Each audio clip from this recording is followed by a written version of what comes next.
Welcome back to another video. It has been a while since I posted on the channel, so I've been gone. I went ahead and went on a course for work. It's pretty fun. Got a little bit leaner, and it was a good time over in Virginia. So while I was out there, I met up with a buddy of mine.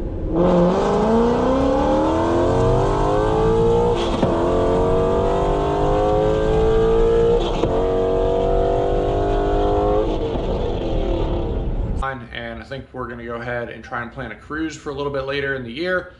Sometime mid-September, so see how that goes. Obviously I'll make some videos if that happens. Anyway, now that I'm back, it's time to go ahead and mess around with the GT500 a little bit.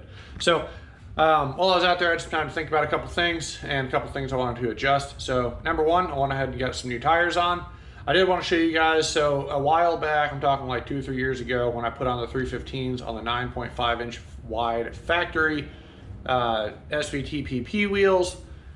I was pretty blown away by the performance. I was like, holy cow, these are awesome. Well, come lo and behold, as time went on, I realized that maybe I'm not getting the full benefit. And I was kind of curious when people kept saying like, hey, you shouldn't run a super wide tire on a low profile, narrower wheel. So I don't think it's a safety concern necessarily. However, I did find out that, especially I would say over the course of last year, I was like, man, those things really don't look that wide. The widest tire you can fit on the 9.5 inch wide wheel is a 285. So take a look at this picture. This is the 315 on the bottom, the older Nittos, and I went ahead and tried out the Atturo, it's the Atturo Summer Performance tire. It has a 320 tread wear rating, and it's supposed to be pretty good. A lot of Hellcat guys run them. So I was like, you know what, screw it. It's a pretty budget friendly tire for the most part. I think it ran about almost 600 bucks for the set of 4. And they all balanced out really well. Everything looks good. But looking at the tire itself, you'll notice it's basically the same width. So what happens is the 9.5 inch wheel will suck in just the width of the 315, bring it down, and you basically wind up with a 285 anyway. So just want to put that out there if you guys are contemplating tire size. Really the max you can take advantage of is a 285. Anything wider than that, it's just going to get sucked in. It's going to be useless. So I went for a 285 squared setup all the way around. Factory size is a 265, 40, 19 front, and a 285, 35, 20 rear. I don't know, it just seemed kind of dumb, so I decided 285s all the way around would be the best way to go. Keep everything nice and even, no weird sizing tire difference in the front and rear. Should be pretty simple. Should look pretty fun, but I wanted to get some new tires for that cruise I was talking about. We should be good. That leads me to the next thing. So I finally decided that I'm over the solid lower control arms. They do great for racing. They do not let the rear end move around at all. Really solid, planted, no issues. I didn't really have any issues with the non-adjustable BMR ones either with poly bushings. However, I noticed my axle was a little bit tweaked, so we went ahead and pinned it, if you guys remember, in the rear, and made sure that there's no movement from the axle tubes or anything. Everything seemed to be squared up still, but it was just weird. I noticed that this side was further back than that side, and there's no way to adjust that without adjustable lower control arms. So I went ahead at the time and I was being cheap and got the solid ones. I didn't really know what the deal was. And basically all it does is it transfers a good bit of noise, vibration, and harshness from the rear differential gears that are right next to where these things mount. More specifically the bearings, and transfers it directly up the control arm into the body of the car. And it's a weird, almost like a hissing noise coming from the back, just from bearing noise. It's not bad bearings. I replaced one on that side just because I thought maybe there was a chance, but yeah, no. It just creates a nice bit of noise. So I decided, you know what, I don't like that, and went ahead and got ourselves some bushinged ones. So we're gonna go ahead and put these things together. They gave us some nice silicone grease. So we'll put these together. It's just 2 little caps that are all polyurethane stuff with our nice little sleeve that goes in here. One of these is shorter, looks like for this side. And they're offset just a little bit. I don't remember which side it goes where. I'll check on the car when we get down there. But it's just to make sure that's in line with the mount. It won't have any issues. I think these are from J&M, if I'm not mistaken. So pretty good stuff. And I also picked up some wheel spacers. I went ahead and got a 1/4 inch wheel spacer, and I also already do have the full 3-inch studs on here, so running a spacer isn't a problem. I just wanted to be a little bit more flush, but in hindsight, honestly, I don't know if I'm gonna run these or not, and if I should, honestly, I think a 1/2 inch, these are 1/4 inch, almost a 1/2 inch might be more accurate to pushing them flush than what this will do. So I was doing some online research, and sometimes the internet gets the better of you. So here we are. This is I think this is our rear, and that's our fronts over there. They are directional, so you have an outside and an inside. And yeah, main thing, I just want to make sure that we're good to go in the rain. I want to be able to drive this car more than I have been, and I think that'll be the biggest thing that'll let me do that. So let's go ahead, get these things.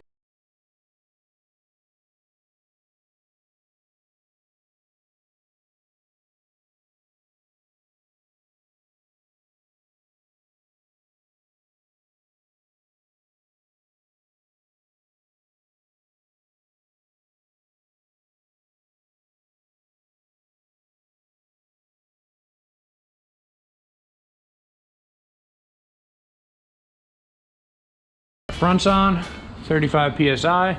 I'm a big fan of how that looks. Doesn't seem to be any rubbing issues. Nice, no real tire poke, just a curved wheel. Same on this side. Looks freaking great.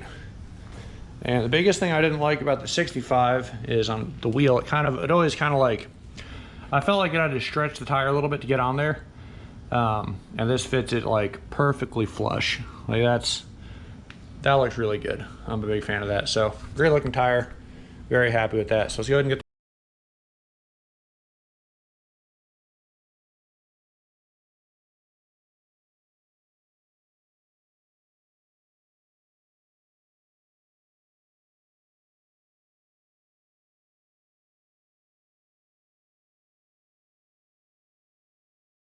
can't tell by my profuse sweating, it is hot as hell outside. You can see my drips right there.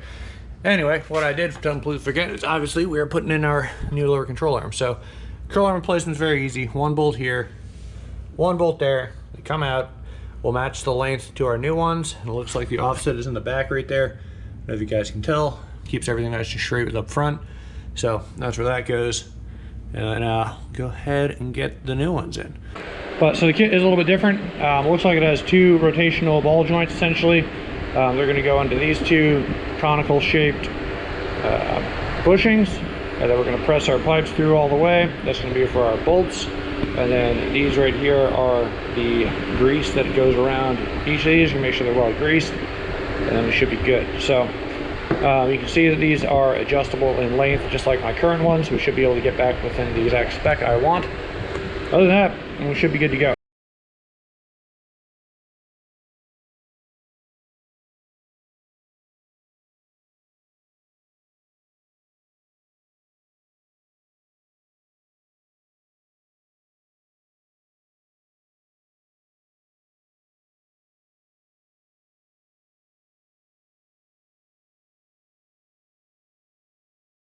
I noticed that it was popping back out on its own. There's a lot of air that gets trapped in there and the grease doesn't let it out, so I use a little ball refill thing just to stick next to it. It's pliable, and let the air out, and then I was able to squish together much easier. Still not quite perfect, but a little good enough for what we want. And then go ahead and get this installed on one side, so let me go ahead and do the other now. Pretty straightforward, easy enough, but I did read some reviews, people having issues with that, so it's a good trick.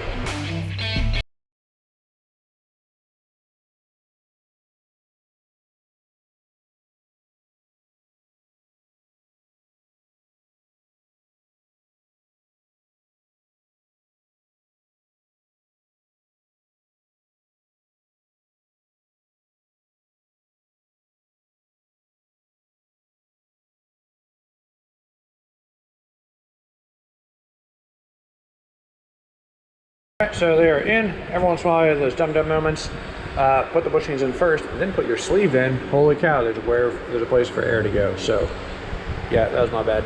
But we're gonna go ahead and pop these things in now. So like I said, down here, just two bolts. I got a couple of air tools now, so I'm gonna go ahead and use them and zip these things out.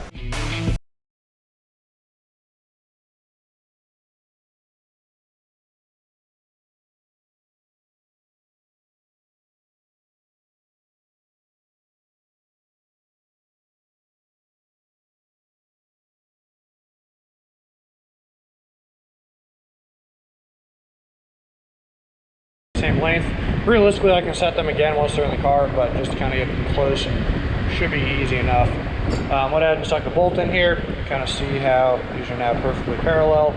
So the bolt lines up right there, and on this one, obviously it will not. So it's right there. So we just gotta go ahead and loosen up these guys. And pardon my dumb way of getting it out, but I need to get it out, and I couldn't really think of another way to do it. So we'll just start twisting these. see that's pushing this whole thing out. It's rotation. Hopefully you guys can see that moving. And then we'll get it lined up. I'll go ahead and tighten these bolts back down once we're on the car so I have more leverage. I'll be good to go. So we're almost there. Just about there. Go just a little more. There we go. So just about the same length. Tighten them down, get these things installed.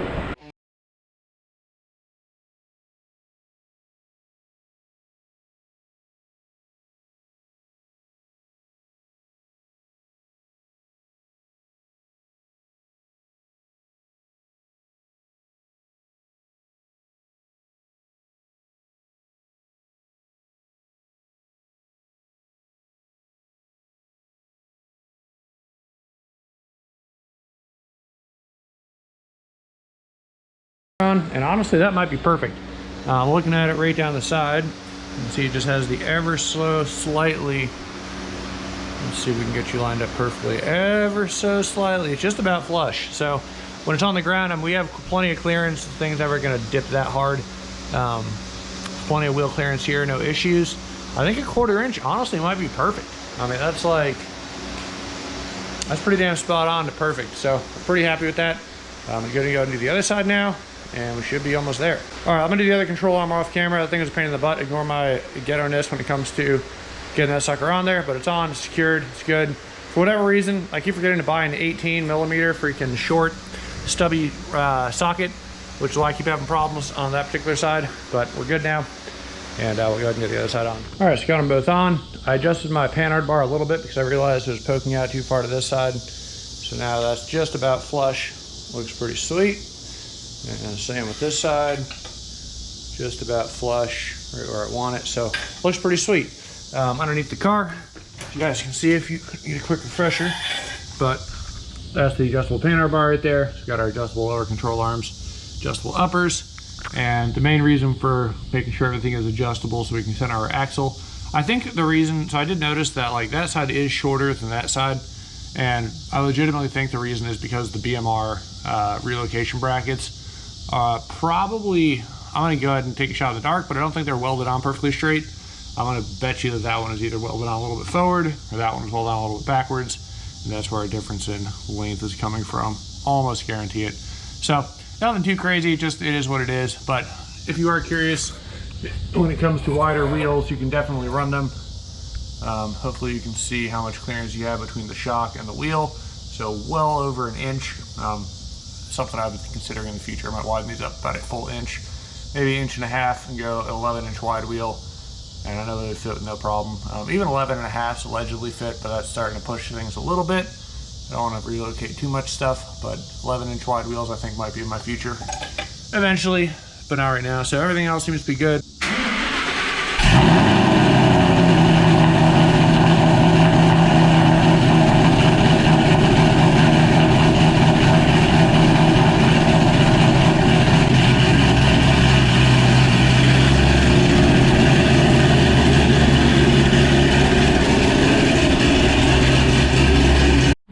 All right, so just filled up a couple gallons. Gonna be gone for a bit, so don't sit too long. But damn, she sounds freaking good. I will say, gas is getting out of hand. $4.79 a gallon for premium is it's not cool.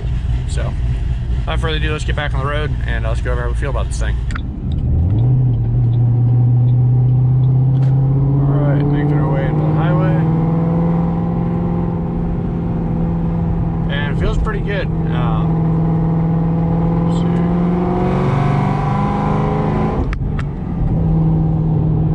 All in all, really can't complain.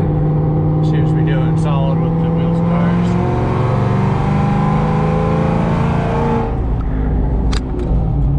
One thing is, I forgot to bring my head mount, so shifting is kind of a pain in the butt. So, all in all, I've been really enjoying driving the car. It definitely quieted up the rear end a bit. The solid control arms were letting a lot of noise in straight through the cabin. It was not fun. All in all, feels a lot better. Other than that, I haven't noticed any handling differences. I did loosen up the rear shocks a little bit to allow them to be a little bit more shock absorbery and a little bit less what I'm sort of thinking of, a little bit less stiff, I guess, for drag race type stuff. It does hook up pretty straight. So I went ahead and floored it the other day in the morning just to see how it felt. A little bit cooler road out. And yeah, I mean, they're street tires, so it spun in second. Like, I mean, I wasn't expecting it not to. However, that does bring up the question of drag radials versus a street tire, and it really comes down to your use case. So having the drag pack and using it primarily at the track for wide open throttle stuff, I can do rolls on the street if I want to in third. It'll probably hook just fine. I didn't really see a point to having the drag radial on the car. It wasn't it for me. I didn't like being constantly worried about if it was going to rain or if I was going to have problems that way. And this seemed to do the trick just fine. And honestly, they're pretty good. So the Atturo AZ850 or AZ870, I don't remember exactly what it is. So they're not bad. I did notice a slight vibration when they're cold. Just like in the morning when I go to get on the highway or something, I'll notice it'll shake the steering wheel just a little bit, and then it doesn't. So as you can see right now, like, I mean, it's perfectly straight, no issues whatsoever, no vibrations, nothing weird. So I don't know if it's just because they're brand new and then they've gotten a chance to get worked in a little bit or what, but I mean, it feels fine. So I'm pretty happy with them as far as the tire is concerned. And that's really about it. Like, I'm trying to get the car to a more streetable area, or streetable position. I almost kind of regret doing the ice tank a little bit. I think I might have been better off, knowing what I know now, going with a dedicated heat exchanger setup, just increasing lines to inch or inch and a half, and doing like a bigger pump. So I know I can still do the bigger lines, and I probably will. My problem has been finding a welder who will weld aluminum in the area. Seems to be a bit of a challenge. So I would like to go up to 1-inch lines, bigger pump, and I think that would take care of a lot of my IAT issues on the street. However, for his main purpose, which is when it's at the drag stripping, able to ice it down, everything is under control and acting like it's supposed to. I haven't had any issues there. On that note, I did reach out to BJ, and he let me know, or asked, talking about the tuning thing, the last video, I don't know if you guys remember or not. He went ahead and sent over a quote-unquote spicier tune-up that has more timing in it. It is a octane booster only tune. So my previous, I would say, spicy tune-up peaked out around 18 degrees of timing. Usually it's C17 at the track. This one's probably going to be closer to 19 degrees, which is about where you want an octane booster. Same size pulley with the 2.3. So, no, not 2.3, 8, or 2.8. I'm sorry, guys. I have you guys on my shifter because I need to be able to shift the car in a second at a red light. But all in all, I mean, I'm pretty happy with it, and really can't complain. So let's go and get back to the house, listen to this thing chop a little bit. I really need to clean it. Being gone, the car is super dirty, and it's kind of embarrassing, to be honest. I don't know if you can see on my hood, but you can see a lot of grime. It's not quite as clean as I'd like it to be. So let's get back to the house. I don't feel like doing any pulls today. It's just not it. We'll get to do that stuff soon enough, but for right now, I just want to enjoy the car and cruise around a little bit. Every pull is a little bit of life off the engine, and I don't see a reason to absolutely throttle on it for no reason. So let's go get back to the house. We'll say I discovered this thing chops best at right at like 800 RPM. But right now we're at about that 750 idle, right around 800 probably. You can see my door down there moving. It rocks the whole car just a little bit, and I freaking love it. So let's go listen.